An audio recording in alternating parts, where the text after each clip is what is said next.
Hi mga kumari kong plastic. Ayan, puntahan natin, silipin natin ang hanging bridge sa likod ng aming bahay. Ayan. Samahan niyo ako.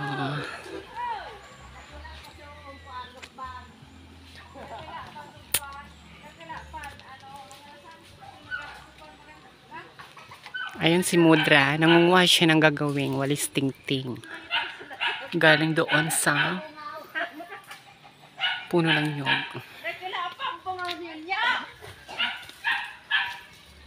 Shed. Hello.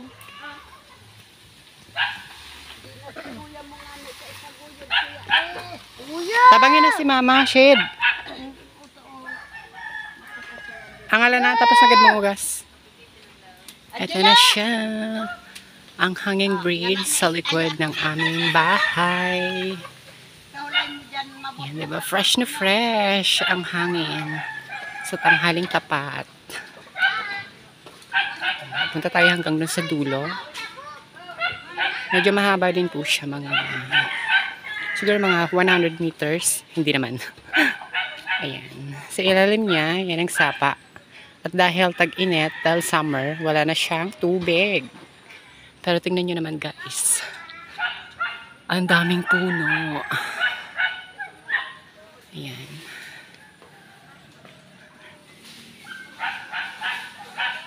Diba? Ganito sa aming probinsya. Sayang nga lang. Dati naliligo kami dyan mga bata pa kami dahil sobrang linis ng tubig dyan. Pero ngayon, wala na siyang tubig.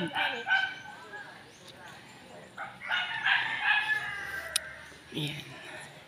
So, nasa ilalim kami ng karamihan ng puno ng nyog. Ayan. So, kung gusto niyo magbuko anytime, pwedeng pwede.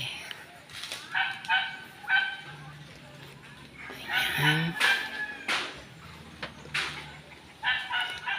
Ayan na po siya. So, dito sa kabila, hindi na to sa amin.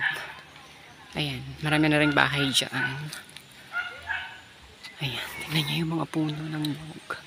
Super dami, as in, nakapaikot sa amin lahat ng puno ng nyog na yan. Hi! Ang makulit kong pamangkin na laging nakabuntot sa akin. Ayan, so ayun na po siya.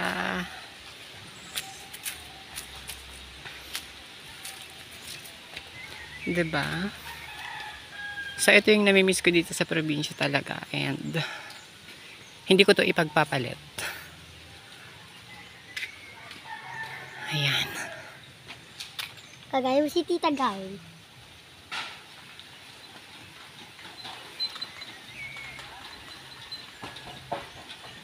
So, andun yung bahay namin. Ayun o. Ayan. Sarap ng hangin. So, uwi na tayo. So, namimita sila ng buko doon. Ayun o. Merong gagawa ng buko juice sa kapitbahay. Ayan o, ang daming, ano ba yun? Orchids. Ayan o, orchids. Nasa puno lang siya nakakapit.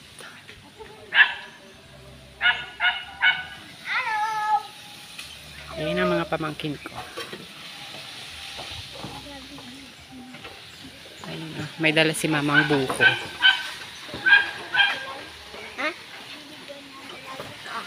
Ano yan, mabuko? Boo! Makainit kami. So, ayan yung bahay ng kuya namin. Nasa harap. Tapos doon kami sa likod.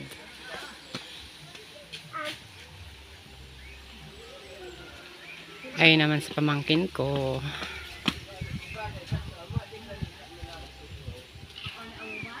Uwi na, Shed. Uwi na.